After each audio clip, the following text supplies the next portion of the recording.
আজ বানাচ্ছি চাপড়ি দিয়ে লাউ ঘন্ট। অত্যন্ত সুস্বাদু এই লাউ ঘন্ট খেতে কিন্তু অসাধারণ হয়। নিরামিষ দিনে বাড়িতে একবার বানিয়ে খেয়ে দেখুন, সকলের কিন্তু মুখে লেগে থাকবে। নমস্কার বন্ধুরা, টেস্টি ডিশেস বাই রুমা চ্যানেলে আপনাদের সকলকে স্বাগত জানাই।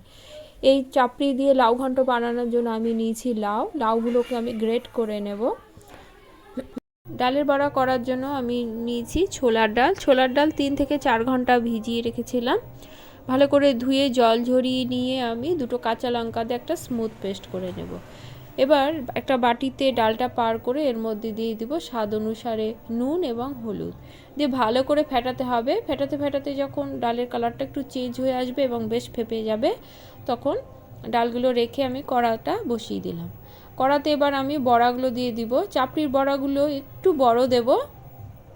বড়াগুলো 2 পিঠ লাল করে ভেজে নেব। আমার বড়াগুলো ভাজা হয়ে গেছে। এবার একটি কড়াতে আরও 3 থেকে 4 চামচ তেল দিলাম। এতে ফোড়ন দেব দুটো শুকনো লঙ্কা, জিরে এবং তেজপাতা। ফোড়ন থেকে সুন্দর গন্ধ বেরোলে এতে আমি 1 চামচের মতো আদা বাটা দেব। আদা বাটা দিয়ে অল্প নুন দেব, এতে তেলটা ছিটবে না এবং আদা মশলাটা সুন্দরভাবে কষানো হয়ে যাবে। এবার এর মধ্যে দিয়ে দিব গ্রেট করে রাখা লাউগুলো কিন্তু আমি জলটা চিপে আলাদা করে নিয়েছিলাম। লাউ দিয়ে আদার সঙ্গে ভালো করে মিশিয়ে নিয়ে এর মধ্যে দিয়ে দিব স্বাদ অনুসারে নুন এবং কাঁচা লঙ্কা।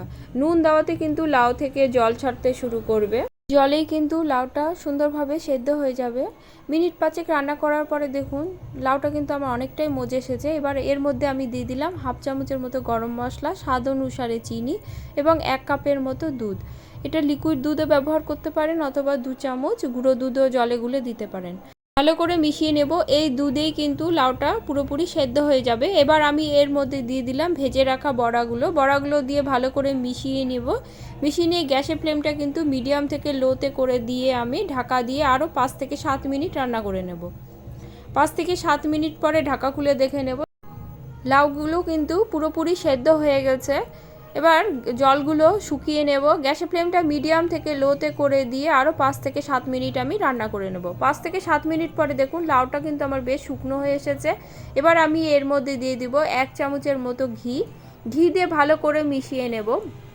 নিরামিষ দিনে এই চাপড়ি দিয়ে লাউ ঘন্ট খেতে কিন্তু দুর্দান্ত লাগে। সম্পূর্ণ নিরামিষভাবে করা এই চাপড়ি দিয়ে লাউ ঘন্ট রেসিপিটি যদি আপনাদের ভালো লাগে বাড়িতে তৈরি করার অনুরোধ রইল।